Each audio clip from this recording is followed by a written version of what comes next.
Hey, it's me, MLB. Here is the date for Phantasm. Enjoy. You never did go to Recovery Girl.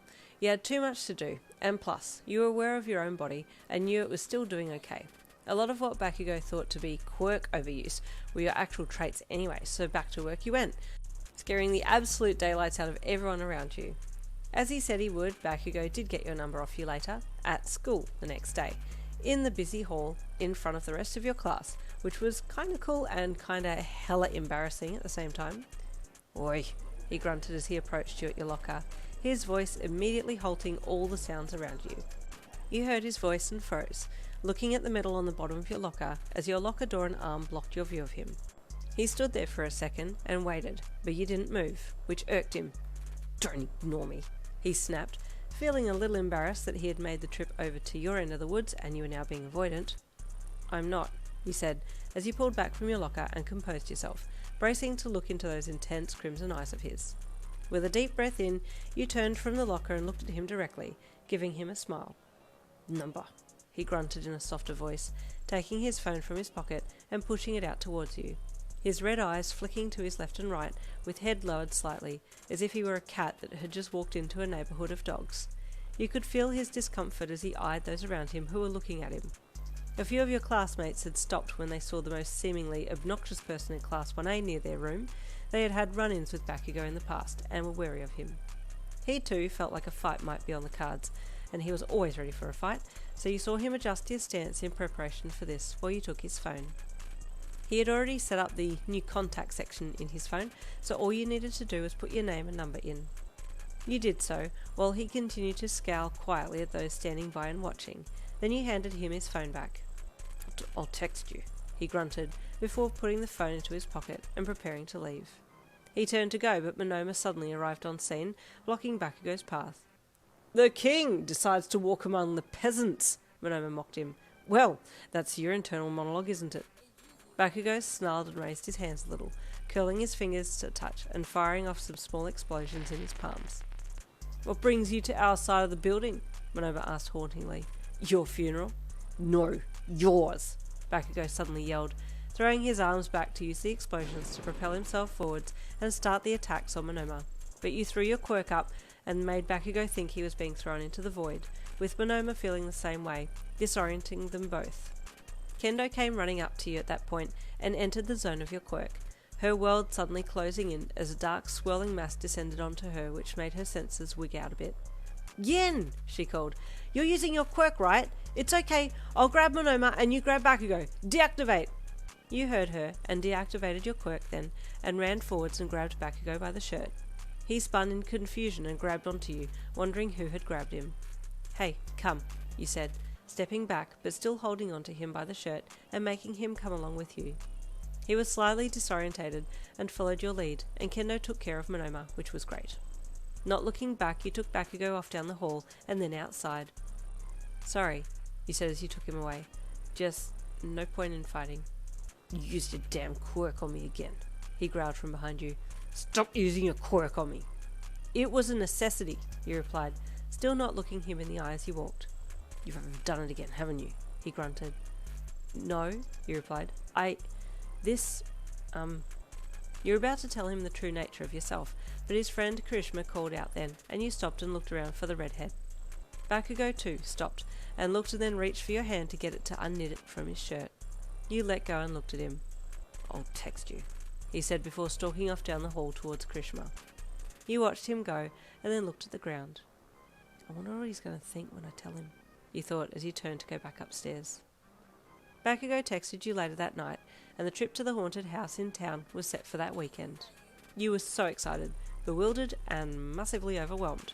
What was this? It wasn't a date, but man, this was all very new to you. So with the day and time set in mind, you went about the last day of school and prepared for the weekend. It was now day of. Knowing your way around the place, you called the bus to town that morning and waited at the spot where you and Bakugo had agreed to meet. You got there a minute or two before him, so didn't have a lot of time to ground yourself in that place, but masked well as he approached you. "Hey," you greeted with a smile. "Hey, going?" he asked with a light blush and a scowl as he looked away a little. "Yes," you said straightforwardly. The haunted house is this way." You both fell in step and walked silently together to where the venue had been set up and stopped at the ticket booth. Before you could get your wallet out though, Bakugo had already ordered and paid for the tickets. "I need to pay for mine," you said, putting a hand on his arm to stop his already completed transaction. "I'm paying for them," he snapped. "I'm the one who jumped you off the stairs," he added in a softer tone. "But that doesn't have anything to do with this," you said honestly, and in your mind it didn't. What did him tackling you a few days ago have to do with him paying for the tickets today? "Whatever, I've already paid. Here," he then added, pushing a ticket into your hand. You took it and looked into his face, then back down at it. "Oh, okay, thank you," you then said. He grunted in reply, and then led you over to the doors of the haunted house. "Hi! Are you both ready to be scared out of your brains?" the younger girl in the door greeted as she stopped you. She was dressed in a very, by your standards, budget, ghoulish outfit, and you just looked at it curiously. "As if this could scare me," Bakugo snorted. "I don't get scared by this kind of thing because of my quirk, but I'm excited to see what it's like," you replied honestly. "Oh, okay then," the girl said. You could see that she looked a little deflated by your and Bakugo's responses, and you guessed that most people would be super nervous by this point. A small buzzer sound emitted from the speaker by the door, and the girl glanced at it before reaching for the door handles behind her. "Okay," she hummed with forced enthusiasm, trying to pick up the flat energy before setting you in. "Have fun," she sung as she swung the doors open. A loud witch cackle greeted you upon entry, and you noted that there were already more props in the hall than what your class had used in theirs, because they didn't need any, because of you, and you quickly saw a lot of the props weren't that good quality, possibly from the local discount store. All of this was deducted within 4 seconds before the doors were closed behind you. "This is already crap," Bakugo grunted. "Our class did much better," you stated. "Yeah," he replied. His agreement with your statement made you happy. You hadn't been expecting that.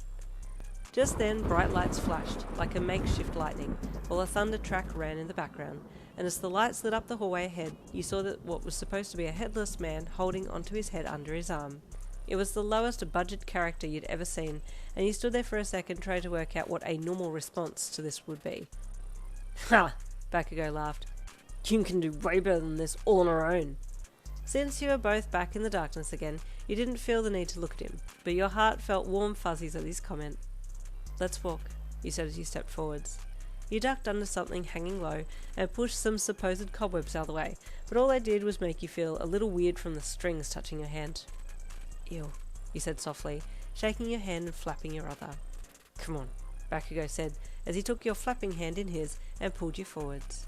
You stiffened when he took your hand, but let him lead you while you got rid of the cobwebs with the other hand. Another ghoulish monster jumped out with all kinds of screams being emitted, and you stopped to look at it, completely unfazed.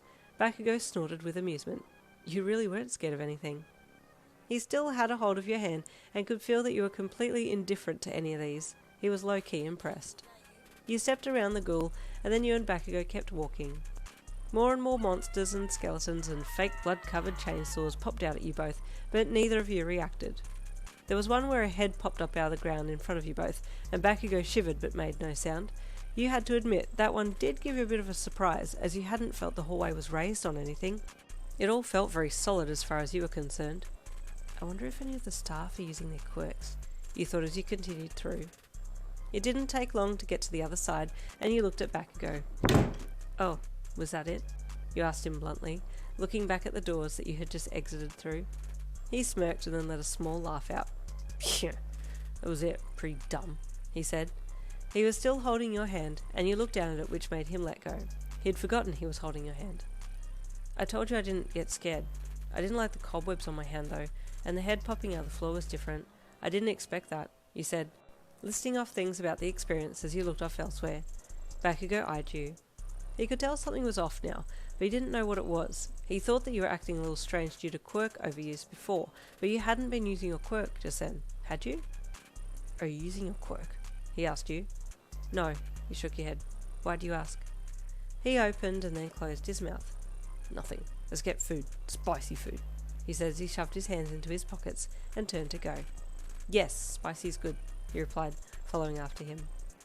He took you down the street to a curry hut, and you couldn't help but feel like this was the usual place for him, because he walked in like he owned it.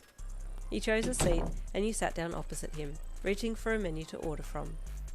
"So what's your deal?" he grunted as he sat back in his chair and crossed his arms across his chest and stared at you. He already knew what he wanted to order. "Me?" you asked, looking up at him. "Yeah, you're different," he said bluntly. "I don't know if that's a good thing or a bad thing," he replied with a scripted smile. "It's not a good thing or a bad thing, it's just that you're different," he said again. "I thought it was quirk overuse, but it's not, is it?" You shook your head. "No," you admitted. "I was going to tell you yesterday, but I didn't know how to say it. I'm actually neurodivergent. More specifically, I have autism." "Is that a part of your quirk?" he asked, not quite understanding what you had said, as it was a new term for him. "No, it's me. But my quirk is a part of me, so who knows?" You shrugged, making eye contact with him again. "You don't have to force yourself," he said as he uncrossed his arms and put them on the table. "You don't like looking at people, so don't look at me." "Okay," you said, quickly looking down. "It does feel a lot better to look down." "So what are you getting?" he asked, changing subjects like it was nothing. You quickly looked through the list of foods and chose one that sounded really yummy, and then he called the waiter over to order. To say that conversation flowed wouldn't have been the whole truth, but you and Bakugo did talk a little. You were just more happy that he hadn't made a big deal of your reveal and just treated you normally. After finishing your meal, he stood up, so you followed suit. "Hey," he grunted as you left the place. "That haunted house sucked. I'm going to find a better one, so you better be ready to go to it." "Another invite," you said happily, looking at the ground. "Date, dumbass," he grunted with embarrassment. "Call it a date, if it is." "You actually want to call it a date?" "I know I want to, but I can't make the decision for both of us. That's something that both people have to agree to," you stated. "Idiot. Just called it a date, so it's now a date, okay?" he snapped. You looked into his blushing face as he dropped his head a little so his fringe covered his eyes. "Don't look at me now, damn it," he mumbled. "Okay, but thank you for calling it a date," you replied. He smirked. And there is the end of Phantasm. I hope you all enjoyed it, and I'll see you next week for another one-shot. I've had a number of you asking for Tokoyami, so we'll be doing one for our boyfriend Birdo, and after that, I'd like to do a one-shot or two for our guys, as in male listener instead of female listener. So I'll be posting a poll on which characters you would like paired with them. I am a loose cannon, so I'm more than happy to do male character and a male listener, or female character and male listener. You can pick, but I'll post the poll in the community post section on my channel, so keep an eye out for that one, and I'll see you next week.